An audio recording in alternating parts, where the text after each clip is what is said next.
Hey, what's going on, guys? Welcome to Tuesday Talk. Alright, let's get started on our questions. How did I manage my finances when I first moved into my apartment? Okay, when I first moved out of my parents' house, I was working full time for like seven something an hour. I was not. This was like 15 years ago, and so to me that was pretty decent, considering what I had been making in the past, and but I was getting a lot of um, hours and a lot of overtime, so I was able to do it. The first thing that I had to learn the hard way was that I was so used to blowing my money because I was living at home and I didn't have any bills, and my dad covered a lot of my mistakes and so financial mistakes, and so I didn't really understand how to budget. When I moved out on my own, I got a rude awakening. It got so bad that I ended up having to get a second job. So I was working for one place. I was working at nighttime. I was working from 11 p.m. to 8 a.m. and then I started working at a restaurant, a fast food restaurant, from 10 a.m. to 6 p.m. And I was doing that 5 days a week, and it was really, really tough, but I was balling. I was making enough to really like do well, and I had at this time I had a new car. My dad had got me a new car, my first ever brand new car. I had car payments. He paid the insurance because he put the insurance on all the vehicles that him and my mom have. And so he just added me on, and I was responsible for my car payment, which was like $200 a month. I had to pay that. I had to pay my rent, which was like $130 a week. And then I had my utilities, which was like, my utilities were stupid. My utilities was like $25, $35 for electricity because I was never freaking home. And I had to pay for gas, and that's it. But as far as I was able to go out, I was able to do a lot of things because I had the finances, but I worked my behind off. I worked hard, and then I had got fired from one job, which was like a blessing in disguise because I had gotten hurt on the job. I got hurt on the job, and in my opinion, I just felt like they didn't want, I filed for workman's comp, and they wrote me up for not reporting my injury. Let me tell you what happened. I was stocking at nighttime, and I was stocking like cases of water. Now, I don't want to give this place away, but I was stocking cases of water. In one case, 3 gallons of water was in one case. My behind was stocking like 3 or 4 pallets of that water a night. I started to develop numbness in my hands and in my wrist, and like I was getting like chronic pain in my back. And when I went to the doctor, he told me that I had carpal tunnel, and then I had threw up my back twice. And so when I went, I didn't know what was wrong with me until I went to the doctor, and he told me what was wrong with me. I had no clue, so of course that's why I didn't report it right away, because I didn't know. So anyway, this lady was being nasty, and they had to pay for I had to go to therapy for like 3 months, and my supervisor was such an a-hole because after I was put on light duty, which was so sweet because I just got to sit around, and he was like angry about it, and so he tried to devise a way to try to get me in trouble for it. And so he had somebody write me up because I didn't report the injury right away, and then it just snowballed into a bunch of like stupid write-ups, because you have to get 3 write-ups before they could terminate you, and that's what happened. And it was just based on my injury. Like they would just make up stuff like this, about my injury, and I took it as though they didn't want to pay. But at that time, I had was moving up in my second job to the point where I was about to become promoted. So when they fired me, I was like, deuces, I don't care. Because, I wouldn't sign anything, because I don't sign nothing when you're mad. I should have signed Donald Duck on that paper. You know how to make you sign something when you get a pink slip, when you get terminated? I wasn't signing jack. I was like, psh, you sign it. And then he was like, oh, you just go ahead and clock out. I was like, no, you can clock me out. I don't work here anymore. I ain't clocking out nowhere. Took off their uniform, and I was like, well, at least I could sleep at night. And it was a horrible, horrible, horrible job, because they were like slave drivers.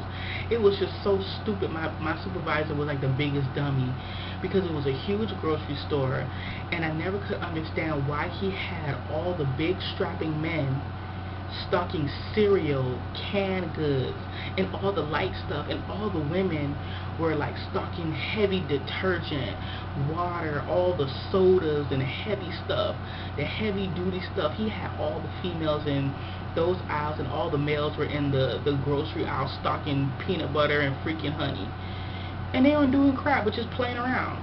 But he had the women stocking stuff and killing themselves and breaking their backs. But nobody would really say anything, because most of the people that I work with were like Hispanic, and they were like, oh, no, mommy, no, mommy, I don't want no trouble, no trouble. They were like kind of scared, so, nobody would like stand up and like, let's, fight for the right or whatever. They were just like worried about their job, and they didn't want to get fired. And of course, it ended up being a blessing in disguise. And so, I don't know why I started talking about all of that. But yeah, I ended up getting promoted at my second job, becoming a shift supervisor. And so I was making great money, getting really great benefits. And so I was able to take care of myself. But I really had to budget, because I went through some periods where I used to be broke all the time, because I used to screw up my money. And so, but I always had daddy to bail me out. But, I had to quit doing that. I felt bad about it a lot. No, not really. I did. Well, no, not really. Yeah, but he did bail me out a lot. But as I got older, I had to learn how to start budgeting my money and doing the right thing, because you don't want to be a freeloader and be dependent on people your whole life. So, yeah.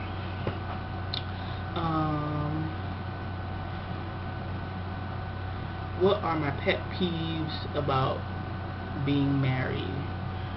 I guess my pet peeve about being married is that you really can't do what you want. You kind of have to consult the other person. You just have another person to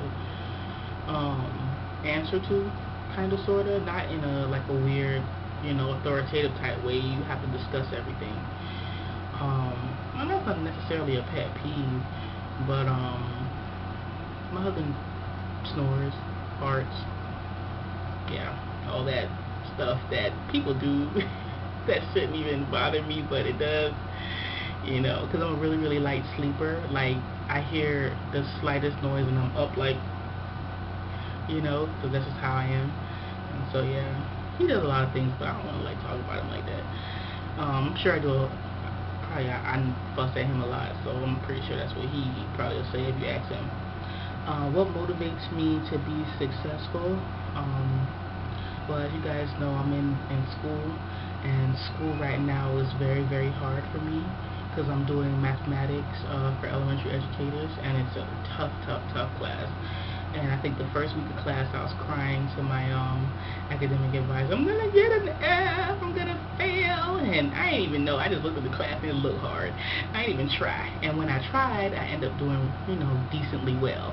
And so, when I think of it, and plus when I look at my child, I'm just like, Shazika, you can't quit. You have to do this for her. You want to live a middle-class lifestyle where she can live comfortable, you have to hit it. You got to do what you got to do with this schoolwork. And so that's why I work so hard at, being a good student, because when I graduate, I want to be able to help my husband and provide a really comfortable life for us. Does my family know about my YouTube channel? My mom does. She knows, but she doesn't care. My dad does. Kind of, sort. He doesn't even know really what YouTube is. Like, he's still living in the Stone Ages. But they don't know. He knows because he sees it, but it just like, oh, okay.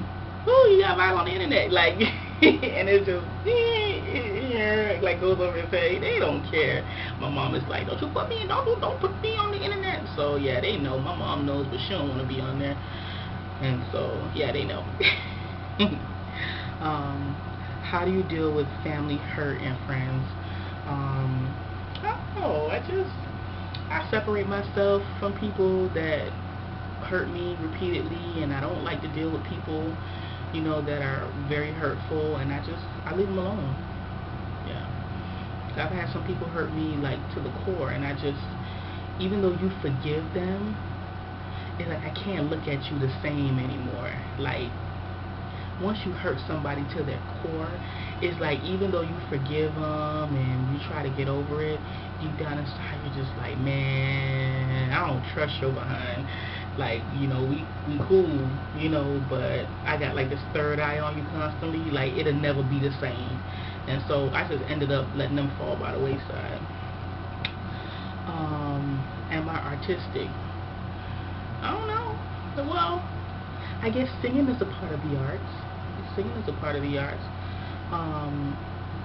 I studied humanities in college. Like, when I was going to community college, I had to study paintings and do I know how to paint and all that? No, not really. No, I could paint like, a regular. I'm a mediocre painter. I can color. I can color now.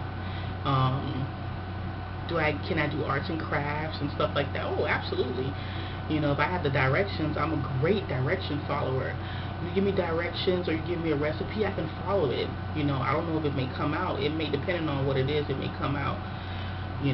But I think my biggest talent is singing. I love to sing. I can sing. Yeah, I mean, I love to sing. That's what I do.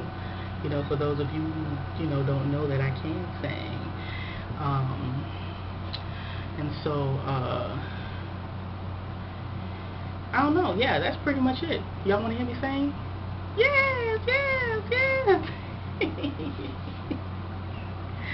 Okay, I'll sing a song. So I always talk about, I can sing. So I'll sing a song, and I'll link my singing channel down below so you guys can check out some of my gospel songs that I sing. Not mine, but, some of my favorite songs that I like to sing. But I'll sing something for you guys. I love you, Lord, and I lift my voice to worship you. Oh, my soul, rejoice. Take joy, my King, in what you hear. Let it be a sweet, sweet sound in your ear. We exalt thee, we exalt thee, we exalt thee. Oh, the Lord. All right, y'all. I'll see y'all next time. Peace.